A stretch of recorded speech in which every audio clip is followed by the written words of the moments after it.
Welcome to the Lose Weight, Live Life podcast. If you're a female professional or entrepreneur who would do anything to lose weight, yet finds it impossible to stick to a diet, to eat less, or just what you think you should, this podcast is for you. I am your host, certified life and weight coach, Clair MACKENZIE. Listen in to learn how to stop overeating, lose weight for the last time, and create a relationship with food and yourself that you love, all without diet deprivation and self-sabotage.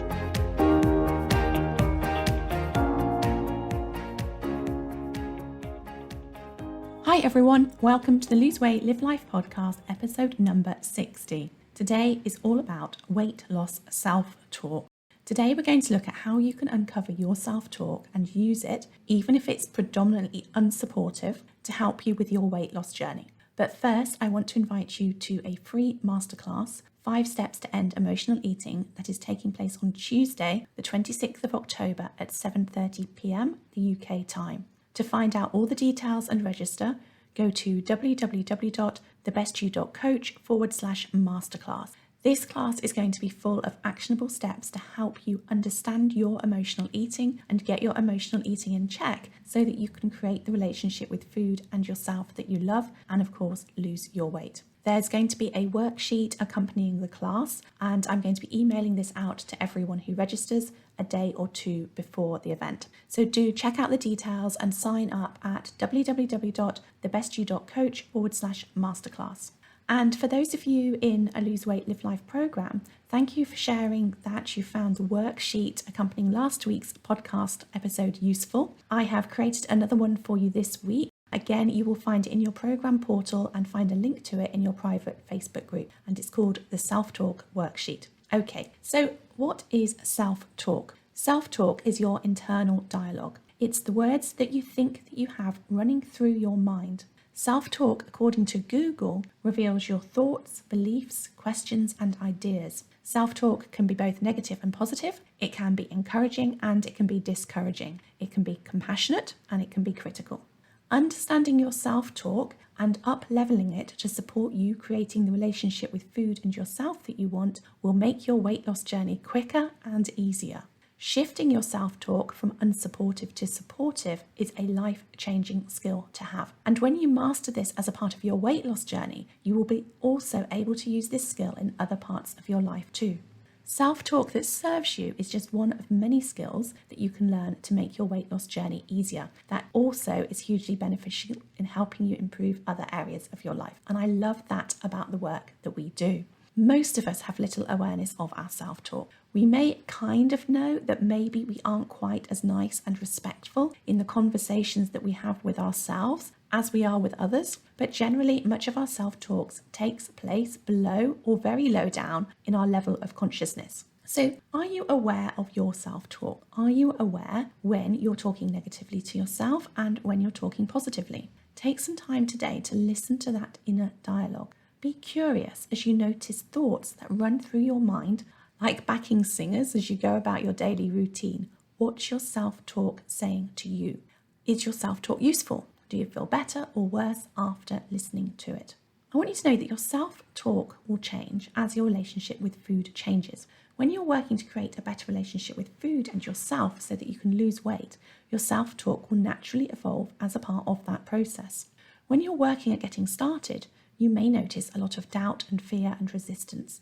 It's normal to have fear around doing something different, and without evidence that you can do it because you've not done it before, you may notice self-talk that highlights all the reasons why you can't move forward, why you can't get started. You may notice your self-talk telling you you're not motivated, or you may be telling yourself a certain approach won't work for you.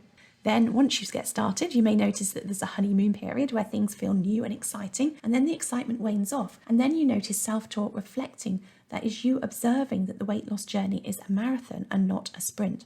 You may notice self-talk about the journey being hard or difficult or tedious and find yourself questioning whether you have what it takes. At this stage, watch out for self-sabotage. Sometimes we mistakenly think that we're doing something wrong when we emotionally eat or overeat on our weight loss journeys, and nothing could be further from the truth. The only way that you can make lifelong change to your relationship with food is to understand what about it wasn't working for you. What about it led to you being a different weight to the weight that you would like to be? And overeating and emotionally eating are a part of the process. As you move forward on your weight loss journey, life will be carrying on. You'll have the usual highs and lows, challenges and successes, all of which bring new obstacles, or you could see them as opportunities for you to figure out how you eat in each of these situations. If you don't know how to manage your self-talk at this stage of the journey, it's very easy to criticize yourself for comfort eating whilst, for example, maybe you're managing a cold, thinking you'll never get things sussed out and then carry on comfort eating to feel better about how you've messed up. This self-sabotage pattern comes up a lot and it's not necessary. If you've always comforted yourself with food when you have a cold, then you want to give yourself some slack and know that you won't immediately know what to do to comfort yourself when you have a cold. Going back to old patterns doesn't mean that something has gone wrong. It just means it's an opportunity for you to go to the next level on your weight loss journey and figure out your strategies for eating, for example, when you have a cold. Creating a new self-taught dialogue for this part of your journey will help you do just that. Now, I mention this because I'm going to talk through the steps to use self-talk to help you on your weight loss journey. And I just want you to be aware that your self-talk patterns will be different depending where you are on that journey. So just notice that and look out for it, and know that when you've mastered one area of self-talk through or you, that as you move forward, there'll be more areas for you to master. And whichever stage of your weight loss journey you're at, the first step is always going to be to increase your awareness.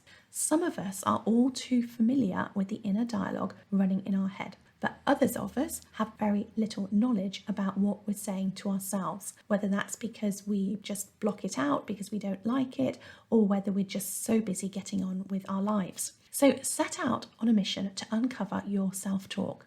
If you find it difficult to surface your self-talk, then it may be useful to observe how you feel as you go about your day. When do you feel positive, happy, or upbeat? And when do you feel negative, down, or flat? Be curious about why you feel differently at some parts of the day than you do others, or why some days are great days and some days not so much. Your self-talk will be playing a part in how you feel each day. So check in and ask yourself, why do I feel, however it is you're feeling today or this morning or right now? Another way that you can uncover self-talk is to notice when you experience a change in mood or actions. For example, if you're going about your day, eating the way that you want to be eating, and then you suddenly find yourself going out to grab a snack of chocolate or crisps in the afternoon, take a moment to pause and ask yourself what changed. Why did you go from easily eating the way that you planned to suddenly not being able to? What self-talk accompanied the change in mood and how you were going about your day? Another great way to surface self-talk is to ask yourself questions. Questions such as, how did I do today? How did I eat today? What do I wish I had done differently today? How do I feel about my body today? Are just some examples. Answering these questions for yourself will help you to surface and uncover that self-talk that may be lying in your sort of lower levels of consciousness. Number 2, what I really encourage you to do is to get it down on paper. Write down as much as your self-talk as you can find. When we write things down on paper, we get a little distance from them, which makes it easier to see what's going on for us. It's easier to see it on paper than it is if we try and figure it out whilst it's in our mind.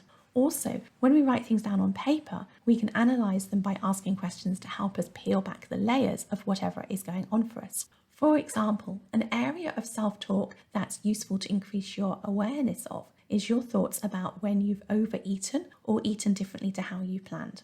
Maybe you've been doing well working on eating to satiated and not overeating at dinner time all week, and then Friday night you get a takeaway and before you know it, you're overly full.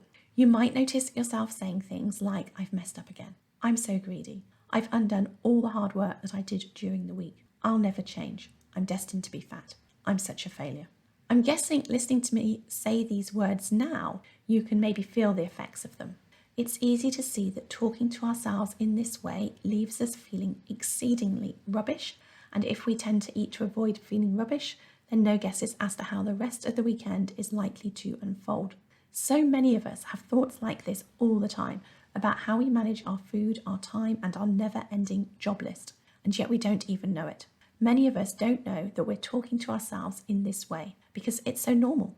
It's only when we start to peel back the layers and look at our inner dialogue and put it down on paper that we can see it for what it really is.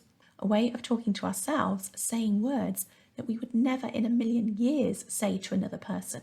And when you uncover these words, when you uncover this self-talk, the sentences you're saying to yourself, then you can see why it's no wonder that sometimes being on a weight loss journey can feel incredibly difficult or incredibly hard. We make it so much harder for ourselves than it needs to be because of the way in which we talk to ourselves.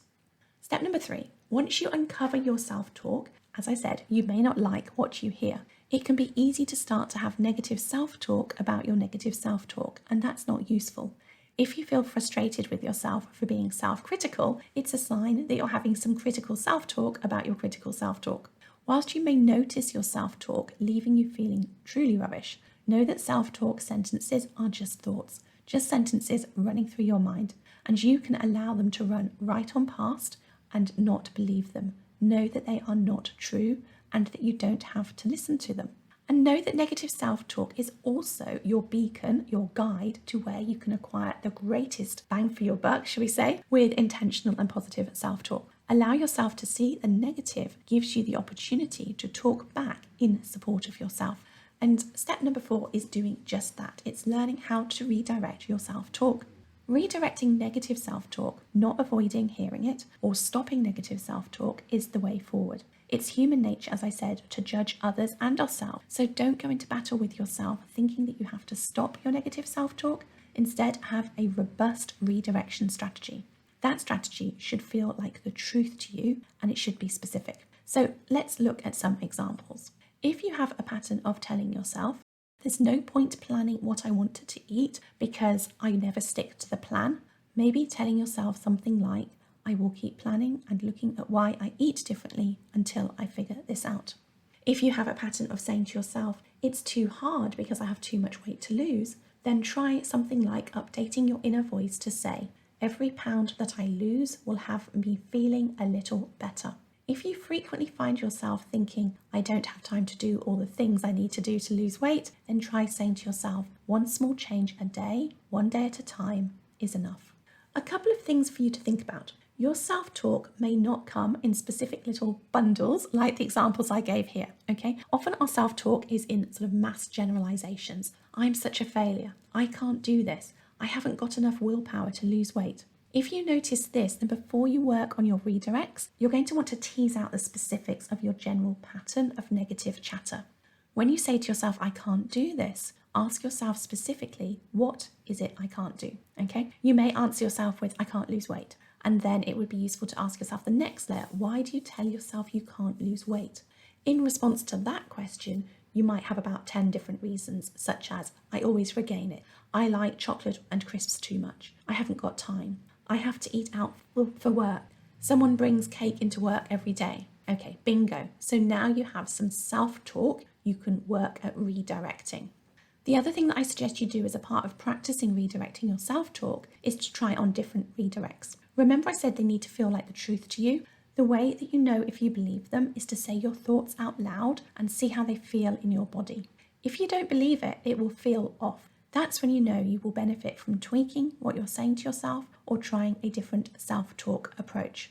Okay, so let's recap. First, increase your awareness of all of your self-talk, positive and negative.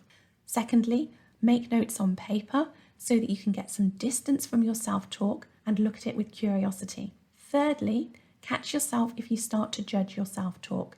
Instead, be fascinated and have compassion for yourself. And lastly, practice redirects. Practice talking back to yourself in a way that is specific and feels like the truth. And it probably goes without saying, but the more consistent you are with patiently noticing your negative self-talk and gently redirecting it, the easier it becomes to make that self-talk your new normal. I like to think that I'm effectively shrinking my inner critic whilst giving superpowers to my inner mentor the more that I do this work. Okay, thank you for being here today and listening. If you've enjoyed this podcast, then I would be so very grateful if you could leave a review. The more positive reviews we give to this podcast, the easier it will be for ladies like you to find it. And if you've enjoyed this podcast and you've not signed up for the Masterclass next Tuesday on the 26th of October at 7:30 p.m, do come and check out all the details now at www.thebestyou.coach/masterclass. Okay, take care and I'll see you next week. If you enjoyed listening to this podcast and are ready to live a more intentional life, lose weight as a part of that journey, and create a relationship with food and yourself that you love, then I would be honoured to be your coach. There are 2 ways that you can work with me. You can join my monthly membership program, My One Life Academy, that gives you self-paced learning, supported by twice-weekly live calls and a whole lot more. Or you can join the waiting list for my next 6-month Lose Weight, Live Life Group Coaching Mastermind Intensive. Go to www.thebestyou.coach/coaching to find out all the details.